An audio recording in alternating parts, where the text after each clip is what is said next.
Hello ಮಚ್ಚ, happy Sankranti. ರಾತ್ರಿ ಪಾರ್ಟಿನ ಎಲ್ಲಿ ಪಾರ್ಟಿ ಎಲ್ಲ ಕಣೋ, ಸಂಕ್ರಾಂತಿ. ಶಂಕರ್ ಎಂತಿನ ನಂಗೆ ಗೊತ್ತು ಶಂಕರ್ ಎಂತಿ ಯಾರು ಅಂತ. ಸಂಕ್ರಾಂತಿ ಕಣೋ, ಮಕರ ಸಂಕ್ರಾಂತಿ. ಮಹೇಂದ್ರ ಶಾಂತಿನ ಅವ್ರು ಯಾರು? ನಂಗೆ ಯಾಕೋ ಹಿಂಗ ಅಯ್ಯೋ ಅನ್ಸ್ತೀಯಾ. ಮಕರ ಸಂಕ್ರಾಂತಿ ಕಣೋ, ಪೊಂಗಲ್. ಕುಣಿಗಲ್ಲ. ಯಾರು ಹೋಯ್ತಾ ಇದೀರಾ? ಯಾವಾಗ ಹೋಯ್ತಾ ಇದೀರಾ? ಏನ್ ಹೋಯ್ತಾ ಇದೀರಾ?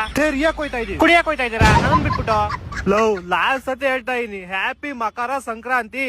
ಪಿ ಮರ ಶಂಕರ್ ಕೀರ್ತಿನ ಏನಂದ್ರೆ ನಿಂಗ್ ಫೋನ್ ಮಾಡಿದ್ರೆ ತಪ್ಪಾಯ್ತು ಬಿಡು. ನಿಮ್ ಅಕ್ಕಂಗ್ ಪಾಪ ಹೋಯ್ತಾ? ಯಾವಾಗ ಆಯ್ತು? ನನಗ್ ಫೋನೇ ಮಾಡಿಲ್ಲ ಅನ್ಕೊಳೋ. ಮಲ್ಕೊಳೋ, ನೀನ್ ಮಲ್ಕೋ, ಊಟ ಮಾಡಿ. ಫೋನ್ ಇಕ್ಕಲೇ. ಹ್ಯಾಪಿ ಸಂಕ್ರಾಂತಿ ಏನ್ ಜನ ಅಪ್ಪ ವಿಶ್ ಮಾಡಲ್ಲ ಅಂತಾರೆ.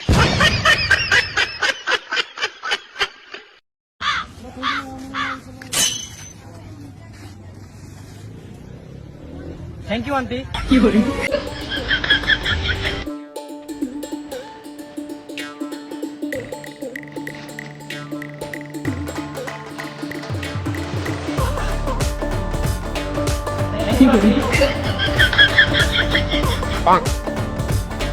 Why is your tummy like daddy's? This is Daddy. I am Daddy 2.0. ರೀ, ಹ್ಯಾಪಿ ಸಂಕ್ರಾಂತಿ. ಎಳ್ಳು ಬೆಲ್ಲ ತಿಂದು ಒಳ್ಳೇದ್ ಮಾತಾಡಿ. Thank you. ಹ್ಯಾಪಿ ಸಂಕ್ರಾಂತಿ. ನೀನು ಕೂಡ Thank ಎಳ್ಳು you. ಬೆಲ್ಲ ತಿಂದು ಒಳ್ಳೆ ಮಾತಾಡು. Thank you. ಹೇಳ ಗಂಡು.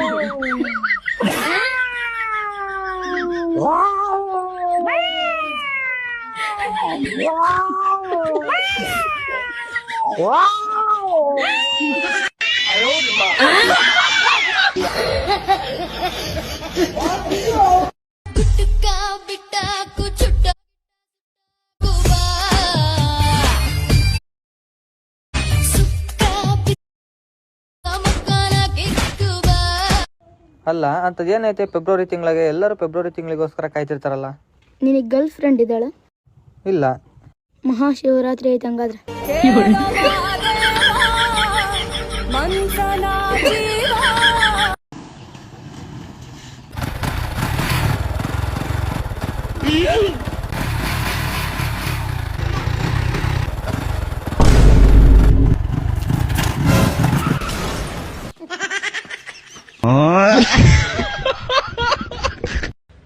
Oh my God.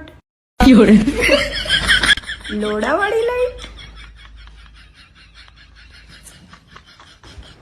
अरे वाह, आ तो मुठिया मारवाથી ચાલુ બંધ થાય છે. કેટલી મસ્ત છે ને યાર. ક્યાં મળે છે આ? કોઈની પાસે એડ્રેસ હોય તો પ્લીઝ કમેન્ટમાં મેસેજ કરજો. મારે તો આજ લોડો, મારે તો આજ લાઈટ જોઈએ છે.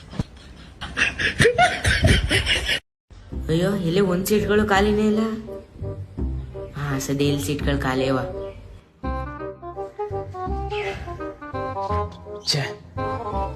ಕಿಟಕಿ ಸೈಡ್ ಇವ್ ಹಿಡ್ಕೊಬಿಟ್ನಲ್ಲ, ನಾ ಕೂತ್ಕೋಬೇಕಿತ್ತು. ಏನು ಬೆಂಗಳೂರು ಬರಾಗ ಉಂಟು, ಇವ್ ಕಿಟಕಿ ಸೈಡ್ ಬಿಡಲ್ಲ. ಈ ಕಡೆಗೆ ಬಲ ಅಂದ್ರು ಬರಲ್ಲ. ನಾ ಮುಂದಕ್ಕೆ ಬಂದಿದ್ರೆ ನಂಗೆ ಕಿಟಕಿ ಸೈಡ್ ಸಿಗೋದು. ಈಗ ಹೆಂಗಾರ ಮಾಡಿ ಕಿಟಕಿ ಸೈಡ್ ಬಿಡ್ಸ್ಕೋಬೇಕು.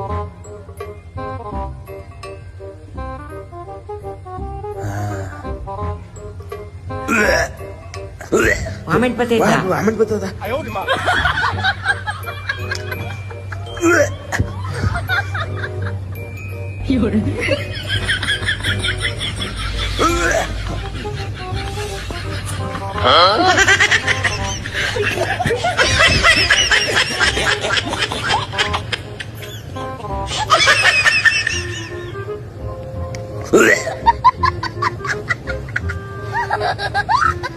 ಪ್ರಾಯಕ್ಕೆ ಓಡುವ ಭಯ,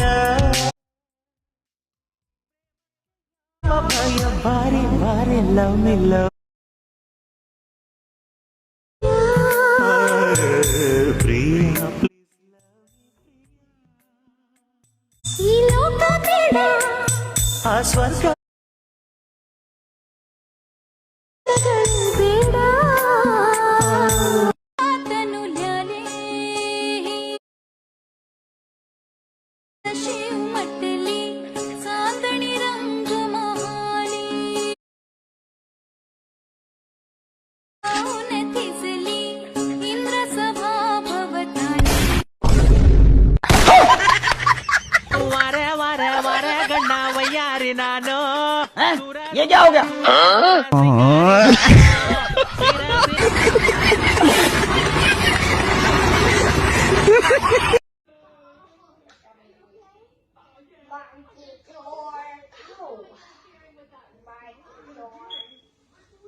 ಅಪ್ಪ ಒಂದ್ ಟೂತ್ ಬ್ರಷ್ ಎಷ್ಟು ರೂಪಾಯಿ ಇರ್ಬೋದು? ಯಾಕೋ ಹೇಳಪ್ಪ. ಏನ್ ಅಮ್ಮಮ್ಮ ಅಂದ್ರೆ 20 ರೂಪಾಯಿ ಇಲ್ಲ 50 ರೂಪಾಯಿ ಇರ್ಬೋದು. ಯಾಕೆ ಏನಾಯ್ತು? ಆ ಬ್ರಿಸಸ್ ಗ್ರೌಂಡ್ ಹತ್ರ ಹೋಗ್ತಾ ಇದ್ನ, ಒಂದ್ ಆಂಟಿ ನಾನು ನೋಡಿ ಕರೆದು 500 ರೂಪಾಯಿ ಅಂತವ್ರೆ. ಅದಕ್ ನೀನೇನಂದೆ? ಇಲ್ಲ ಆಂಟಿ, ಬರೀ 20 ರೂಪಾಯಿ ಕೊಡ್ತೀನಿ ಅಷ್ಟೇ ಅಂದೆ. ಅದಕ್ಕೆ ಅವ್ರೇನಂದ್ರು? 20 ರೂಪಾಯಿಗೆ ಬರೀ ಹಾಲು ಕುಡ್ಕೊಂಡು ಹೋಗು ಅಂದ್ರು. ಅದಕ್ ನೀನೇನಂದೆ? ಸರಿ ಬಿಡಿ, ನಾಳೆ ಬರ್ತೀನಿ ಅಂದೆ. ಸರಿ ಆಯ್ತು ಬಿಡು, ಇನ್ನೊಂದ್ಸತಿ ಅಲ್ಲೆಲ್ಲ ಹೋಗ್ಬೇಡ. ಯಾಕಪ್ಪ ಏನಾಯ್ತು? ಹೋಗ್ಬೇಡ ಅಂದೆ ಅಷ್ಟೇ. ಬೇಕಿದ್ರೆ ನೀನು ಬಾರಪ್ಪ ಹಾಲು ಕುಡಿ ಬಂತೆ. ಒಂದ್ಸತಿ ಹೇಳಿದ್ರೆ ಅರ್ಥ ಆಗಲ್ವೇನೋ ನಿಂಗೆ? ಸರಿ ಆಯ್ತು ಬಿಡಪ್ಪ. ಹಾಲು ಕೆಡಬಾರ್ದು ಅಂದ್ರೆ ಆಗಾಗ ಕಾಯಿಸ್ತಾ ಇರಿ. ಹಾಲನ್ನೋದು ಕೆಟ್ಟು ಕೆರ ಹಿಡಿದು ಕೆಸರಾಗಿ ಮೊಸರಾಗಿ ಲೆಪ್ಪಿಸ್ರಿ.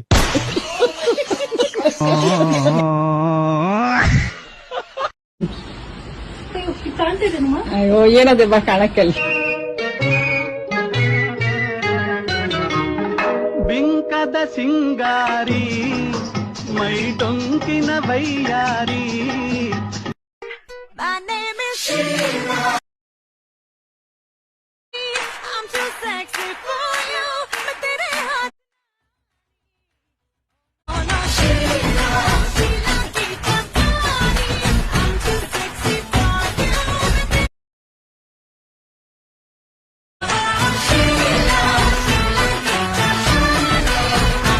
ನೋಡಿ ಫ್ರೆಂಡ್ಸ್, ಒಬ್ಬರು ಕಾಮೆಂಟ್ ಹಾಕಿದ್ದಾನೆ, ಹೌದು ಬಂತ ತಾಯಿ ಕಾರ್ಡು ನಿಮ್ಗೆ ಅಂತ ಹಾಕಿದ್ದಾನೆ. ನನಗೆ ಯಾಕೆ ಬಂತು ತಾಯಿ ಕಾರ್ಡು? ನಾ ತಾಯಿ ಕಾರ್ಡ್ ಇಸ್ಕೊಡ್ತಾರ ಕಾಣ್ತಿದ್ದೇನೆ.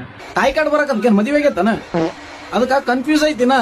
ಏನು ಹೆಣ್ಣನ ಮದುವೆ ಆಗ್ಬೇಕು ಗಂಡನ ಮದುವೆ ಆಗ್ಬೇಕು ಅನ್ನೋದು ಅದಕ್ಕಾಗ ಗೊತ್ತಿಲ್ಲ. ಅದೆಲ್ಲ ಫಿಕ್ಸ್ ಆಗಿ ಅದಕ್ಕೊಂದು ಕನ್ಫರ್ಮೇಶನ್ ಅದು ತಗೊಂಡು ಆಮೇಲೆ ಅದಕ್ಕೊಂದು ಸರ್ಟಿಫಿಕೇಟ್ ಕೊಡ್ತಾರ.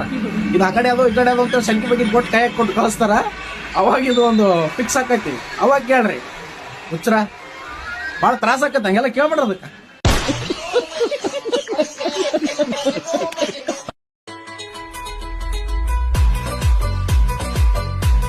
पाकिस्तान को खत्म करने के लिए ये 2 बम काफी हैं।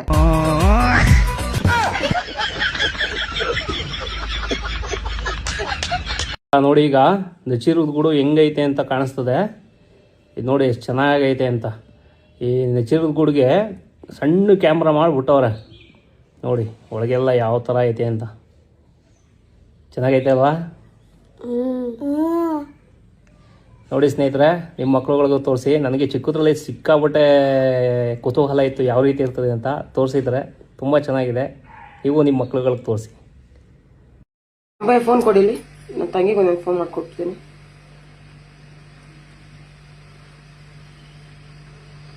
ಇದೇ ನನ್ನ ತಂಗಿ ನಂಬರು. ಲವ್ ಅಂತ ಸೇವ್ ಮಾಡಿದ್ಯಾ? ಲವ್. ಹಲೋ, ಕಾಲ್ ಪಿಕ್ ಮಾಡ್ತಿಲ್ಲ ಅವಳು.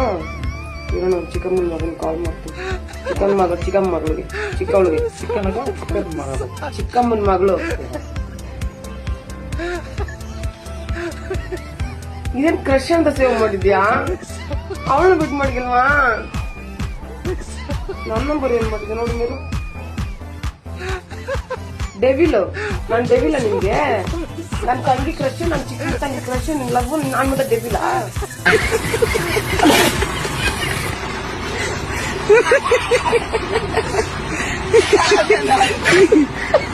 ತಿರುಪತಿಯಲ್ಲಿರುವ ತಿಮ್ಮಪ್ಪನ ಮೂರ್ತಿ ಯಾರೂ ಕೂಡ ಕೆತ್ತಿದ್ದಲ್ಲ, ಸ್ವತಃ ದೇವರೇ ಕಲ್ಲಾದ ಮೂರ್ತಿ ಅನ್ನೋದು ಎಲ್ಲರಿಗೂ ಕೂಡ ಗೊತ್ತಿದೆ. ಆದರೆ ಯಾಕೆ ಅನ್ನೋದು ಗೊತ್ತಾ? ಒಮ್ಮೆ ಭೃಗು ಎಂಬ ಮಹರ್ಷಿಗೆ ಬ್ರಹ್ಮ, ವಿಷ್ಣು, ಮಹೇಶ್ವರ ಮೂರರಲ್ಲಿ ಯಾರು ಸರ್ವಶ್ರೇಷ್ಠ ಅನ್ನೋ ಪ್ರಶ್ನೆ ಬರುತ್ತೆ. ಇದಕ್ಕೆ ಉತ್ತರವನ್ನು ಹುಡಿಕೊಂಡು ಬ್ರಹ್ಮ ಹತ್ರ ಹೋಗ್ತಾರೆ, ಶಿವ ಹತ್ರ ಹೋಗ್ತಾರೆ. ಅದು ಯಾರೂ ಕೂಡ ಅದಕ್ಕೆ ಉತ್ತರನ ನೀಡಲ್ಲ. ಇದರಿಂದ ಕೋಪಿತನಾಗಿ ವಿಷ್ಣು ಹತ್ರ ಬಂದಾಗ ವಿಷ್ಣು ಶಾಂತ ರೀತಿಯಲ್ಲಿ ಅವರ ಬಂದಿದ್ದನ್ನು ಗಮನಿಸದೆ ಮಲಗಿದ್ದನ್ನು ನೋಡಿ ಕೋಪಗೊಂಡು ವಿಷ್ಣುವಿನ ಎದೆಯ ಮೇಲೆ ಕಾಲಿನಿಂದ ಜೋರಾಗಿ ಓದಿತಾರೆ. ಇದರಿಂದ ಎಚ್ಚರಗೊಂಡ ವಿಷ್ಣು ಒಂದು ಸ್ವಲ್ಪವೂ ಕೂಡ ಕೋಪವನ್ನ ಮಾಡಿಕೊಳ್ಳದೆ ಮಹರ್ಷಿಗಳ ಕಾಲನ್ನ ಮುಟ್ಟಿ ನೋವಾಗಿದ್ದರೆ ಕ್ಷಮಿಸಿ ಎಂದು ಕೇಳುತ್ತಾನೆ. ಇದನ್ನ ನೋಡಿದ ಲಕ್ಷ್ಮಿಗೆ ಮಾತ್ರ ಮನಸ್ಸು ಮುರಿದು ಹೋಗುತ್ತದೆ. ಯಾಕೆ ಅಂದ್ರೆ ವಿಷ್ಣುವಿನ ಎದೆ ಸಾಕ್ಷಾತ್ ಲಕ್ಷ್ಮಿಯ ವಾಸಸ್ಥಳ. ಅಂತ ಪವಿತ್ರವಾದ ಸ್ಥಳಕ್ಕೆ ಹೋದರೂ ಕೂಡ ವಿಷ್ಣು ಕೋಪಗೊಂಡು ಕ್ಷಪಿಸದೆ ಬದಲಿಗೆ ಮಹರ್ಷಿಗಳ ಬಳಿಯೇ ಕ್ಷಮೆಯನ್ನ ಕೇಳುತ್ತಿರುವುದನ್ನು ನೋಡಿ ನೊಂದು ವೈಕುಂಠವನ್ನ ತೊರೆದು ಭೂಮಿಗೆ ಬರುತ್ತಾಳೆ. ಲಕ್ಷ್ಮಿ ಇಲ್ಲದ ವೈಕುಂಠದಲ್ಲಿ ವಿರಹ ವೇದನೆಯನ್ನ ತಾಳಲಾರದೆ ವಿಷ್ಣುವು ಕೂಡ ಶ್ರೀನಿವಾಸನ ರೂಪದಲ್ಲಿ ಭೂಮಿಗೆ ಬಂದು ಒಂದು ಹುತ್ತದಲ್ಲಿ ಊಟ, ನೀರು ಎಲ್ಲವನ್ನ ಬಿಟ್ಟು ಲಕ್ಷ್ಮಿಗೋಸ್ಕರ ಕಾಯುತ್ತಾ ಕೂರುತ್ತಾನೆ. ಇದನ್ನ ನೋಡಿ ತಾಳಲಾರದೆ ಬ್ರಹ್ಮ, ವಿಷ್ಣು ಇಬ್ಬರು ಕೂಡ ಹಸು ಮತ್ತು ಕರುವಿನ ರೂಪದಲ್ಲಿ ಬಂದು ವಿಷ್ಣುವಿಗೆ ಪ್ರತಿ ದಿನ ಹಾಲನ್ನ ನೀಡುತ್ತಾ ಇರ್ತಾರೆ. ಒಂದು ದಿನ ಗೊಲ್ಲ ಇದನ್ನ ನೋಡಿ ಒಂದು ಕೊಡಲಿಯಿಂದ ಹಸುವಿನ ಮೇಲೆ ಪ್ರಹಾರವನ್ನ ಮಾಡ್ತಾನೆ. ಇದನ್ನ ತಪ್ಪಿಸಲು ವಿಷ್ಣು ಮೇಲೆ ಬಂದಾಗ ವಿಷ್ಣುವಿನ ತಲೆಗೆ ಕೊಡಲಿಯಿಂದ ಏಟು ಬೀಳುತ್ತೆ. ರಾಜನಗೊಲ್ಲ ಈ ಕೆಲಸವನ್ನ ಮಾಡಿದ್ದರಿಂದ ರಾಜಶಪಿತನಾಗಿ ಮುಂದಿನ ಜನ್ಮದಲ್ಲಿ ಮತ್ತೆ ಆಕಾಶರಾಜನಾಗಿ ಹುಟ್ಟಿ ತನ್ನ ಮಗಳಾದ ಪದ್ಮಾವತಿಯನ್ನ ಶ್ರೀನಿವಾಸನಿಗೆ ಕೊಟ್ಟು ಮದುವೆಯನ್ನ ಮಾಡ್ತಾನೆ. ಇದೇ ಶ್ರೀನಿವಾಸ ಕಲ್ಯಾಣ. ಆದರೆ ಮದುವೆಯ ನಂತರವೂ ಶ್ರೀನಿವಾಸ ವೈಕುಂಠಕ್ಕೆ ತೆರಳದೆ ಭೂಲೋಕದಲ್ಲೇ ಇರಲು ತೀರ್ಮಾನವನ್ನ ಮಾಡ್ತಾನೆ. ಯಾಕೆಂದರೆ ಕಲಿಯುಗದಲ್ಲಿ ಕಷ್ಟಗಳಿಂದ ಕಂಗಾಲಾಗಿ ಕಾಪಾಡು ಎಂದು ಕೇಳುವವರ ಉದ್ಧಾರಕ್ಕಾಗಿ ಕಲ್ಲಾಗಿ ತಿರುಮಲದಲ್ಲಿ ನೆಲೆಸಿದ್ದಾನೆ. ವಿಡಿಯೋ ಇಷ್ಟ ಆಗಿದ್ದಲ್ಲಿ ಫಾಲೋ ಮಾಡಿ, ಗೋವಿಂದ ಗೋವಿಂದ ಅಂತ ಕಮೆಂಟ್ ಮಾಡಿ.